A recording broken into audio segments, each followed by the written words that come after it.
బంగ్లాదేశ్, పాకిస్తాన్ మధ్య సమన్వయం ఎలా ఉంటుందో నిన్న జరిగినటువంటి ఓడీలో చూస్తే మనకు తెలుస్తుంది. నిన్న బంగ్లాదేశ్, పాకిస్తాన్ మధ్య రెండో ఓడీ జరిగింది.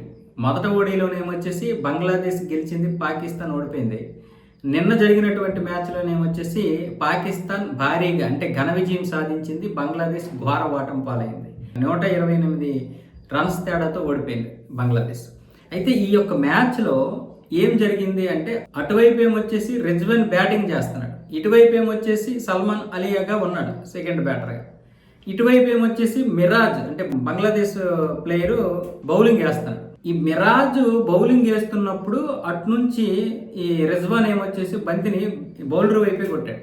బౌలర్ వైపు కొట్టినప్పుడు దాన్ని ఎవరు అడ్డగించారంటే సల్మాన్ అలీకి తగిలింది. అది దాంతో ఆ బంతిని మిరాజ్కి ఇవ్వబోయాడు.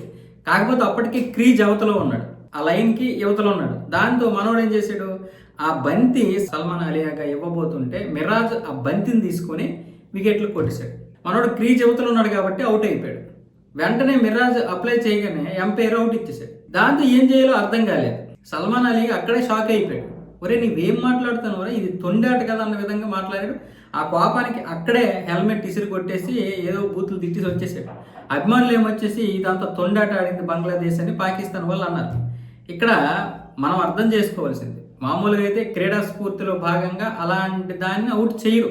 ఎందుకంటే బంతి బ్యాటర్కి తగిలింది, పాపం ఆ బంతిని ఏమొచ్చేసి బౌలర్కి ఇవ్వాలని హెల్ప్ చేయబోయాడు, ఆ బంతిని తీయబోయాడు, పట్టుకొని పాపం ఇచ్చేలోగా మనోడు ఏం చేశాడంటే ఈ మిరాజ్ గాడు అవుట్ చేశాడు. వీళ్ళ మధ్య సమన్వయం అనుకుంటుంది. ఒకే ఓవర్లో 2 కత్తులు ఇమ్మడవు అన్నందుకు బంగ్లాదేశ్, పాకిస్తాన్ ఎప్పటికీ కలవలేవు, కలిసి ఉండలేవు. ఈరోజు భారతదేశం మీద కోపంతో వాళ్ళు ఏదేదో మాట్లాడుతున్నారు, కానీ క్రికెట్ పరంగానైనా సరే, దేశం పరంగానైనా సరే వాళ్ళు ఎప్పటికీ ఇద్దరు కాలేదు. అందుకే రెహమాన్ తారిక్ ఏమంటున్నాడంటే మనం భారతదేశంతో కలిసి ఉండకపోయినా పర్వాలేదు, కానీ పాకిస్తాన్తో మాత్రం ఎట్టి పరిస్థితుల్లోనూ కలిసి ఉండకూడదు. ఆ విధంగా మాట్లాడుతున్నాడంటే అర్థం చేసుకోండి ఆ 2 దేశాల మధ్య ఎలా ఉందో.